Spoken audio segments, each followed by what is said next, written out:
Shalom, pada saat ini saya ingin memberikan satu penjelasan terkait dengan keselamatan di dalam Yesus Kristus. Mungkin kita pernah bertanya-tanya dalam diri kita, apakah mungkin ada keselamatan? Apakah mungkin ada yang bisa menolong kita selain daripada Yesus? Apakah hanya harus Yesus yang bisa menolong kita? Mungkin kita pernah bertanya begitu ya Bapak Ibu ya. Apakah ada orang lain yang bisa menolong kita atau pihak lain yang bisa menolong kita? Hanyakah harus Yesus? Kan begitu ya. Bapak Ibu yang terkasih dalam nama Tuhan Yesus Kristus, Alkitab jelas mengatakan orang lumpuh tidak mungkin bisa menuntun orang lumpuh. Ya, orang lumpuh tidak mungkin bisa menuntun orang lumpuh. Atau orang yang tidak bisa berenang tidak mungkin bisa menolong orang yang sedang tenggelam. Tidak akan mungkin. Dan demikian juga halnya dengan keselamatan terkait dengan pertanyaan yang tadi. Apakah ada orang lain yang bisa menolong kita selain daripada Yesus, menyelamatkan kita selain daripada Yesus? Bapak Ibu terkasih dalam nama Tuhan Yesus, kita mengetahui bahwa Alkitab mengatakan bahwa semua orang telah berbuat dosa dan telah kehilangan kemuliaan Allah. Tentu syarat menjadi penyelamat itu dia harus tidak berdosa. Dia tidak boleh berdosa. Namanya ingin menyelamatkan atau menolong orang yang berdosa. Ya, posisi manusia sudah berdosa. Berarti orang yang harus menolong kita adalah orang yang tidak berdosa. Jadi kalau kita bikin ciri-cirinya begini Bapak Ibu, ciri-ciri menjadi seorang juru selamat itu dia harus tidak berdosa. Yang kedua, dia harus manusia. Oke, sekarang coba kita telah pelan-pelan. Berarti ada dua syarat nih. Dia harus tidak berdosa. Yang kedua, dia harus manusia. Kenapa harus manusia? Ya karena yang ingin diselamatkan adalah manusia itu sendiri. Coba kita lihat dari kalangan manusia gitulah ya, lingkupan manusia. Oh, manusia ada. Manusia ada. Tetapi apakah ada manusia yang tidak berdosa? Tentu tidak ada. Karena kita mengatakan semua orang telah berbuat dosa dan telah kehilangan kemuliaan Allah. Coba kita lihat dari sudut pandang Allah. Ada yang tidak berdosa. Ya, Allah tidak berdosa. Namun dia bukan manusia. Berarti satu-satunya cara harus bagaimana?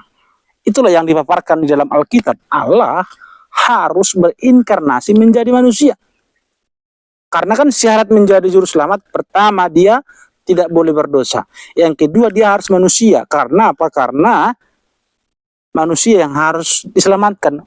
Objek yang harus diselamatkan adalah manusia. Saya ulang ya, pertama dia tidak boleh berdosa. Ya tentu tidak boleh berdosa dong. Karena yang diselamatkan harus karena yang ingin diselamatkan adalah orang yang berdosa. Makanya tadi saya katakan, tidak mungkin orang buta menuntun orang buta atau orang lumpuh menuntun orang lumpuh. Tidak mungkin. Ya. Berarti demikian juga harus tidak berdosa, ingin menolong orang yang berdosa. Yang kedua, dia harus manusia karena manusia yang ingin diselamatkan. Berarti satu-satunya cara adalah harus Allah berinkarnasi menjadi manusia. Ya, karena manusia tidak mungkin kan, sudah berdosa. Apakah manusia bisa berupaya untuk tidak berdosa lagi? Tidak mungkin. Karena naturnya sudah berdosa dan tidak akan bisa dihapus dan tidak bisa tidak bisa ya sudah permanen itu statusnya sebagai orang berdosa. Ya. Jadi satu-satunya cara itu harus Allah yang menjadi manusia. Terpenuhilah kedua syarat ini kan. Pertama tidak berdosa. Yang kedua harus menjadi manusia, harus manusia. Sebabnya Allah berinkarnasi menjadi manusia, menambahkan natur kemanusiaan pada dirinya. Berarti sesuai dengan syarat tadi, berarti hanya Yesuslah yang menjadi satu-satunya syarat. Tidak ada lagi orang lain. Orang lain siapa lagi coba? Orang lain siapa? Semuanya manusia sudah berdosa. Pihak siapa lagi coba? Tidak ada lagi. Nah itulah sebabnya saya katakan Bapak Ibu, keselamatan hanya ada di dalam Yesus mutlak. Jika ingin selamat hanya melalui Yesus. Sangat logis. Ya Bapak Ibu ya, sangat logis. bahwa Allah menjadi manusia? Ya tentu sangat bisa dong. Yang tidak bisa itu manusia yang menjadi Allah. Ya, makanya yang kita percayai sebagai orang percaya, kita tidak mempercayai manusia menjadi Allah, tidak. Makanya Yesus itu bukan dipertuhankan. Ya sudah dari sononya dia sudah Allah kan, sudah Tuhan kan. Ya oleh sebab itu Bapak Ibu terkasih dalam nama Tuhan Yesus, kembali kepada penjelasan ini, tidak ada pihak lain. Hanya Yesus, harus Yesus yang menjadi penyelamat. Itulah sebabnya Bapa mengirimkan anaknya yang tunggal untuk berinkarnasi menjadi manusia, dan pada puncaknya dia mati di kayu salib. Kiranya ini menolong dan semakin hari bertumbuh imannya dalam Yesus. Jangan pernah melupakan Yesus. Yesus mutlak di dalam kehidupan kita.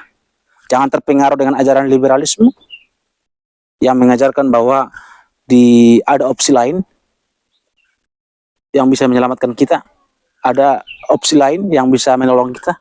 Jangan terpengaruh dengan itu. Hanya Yesus, mutlak Yesus yang menjadi penyelamat kita. Tuhan memberkati. Shalom.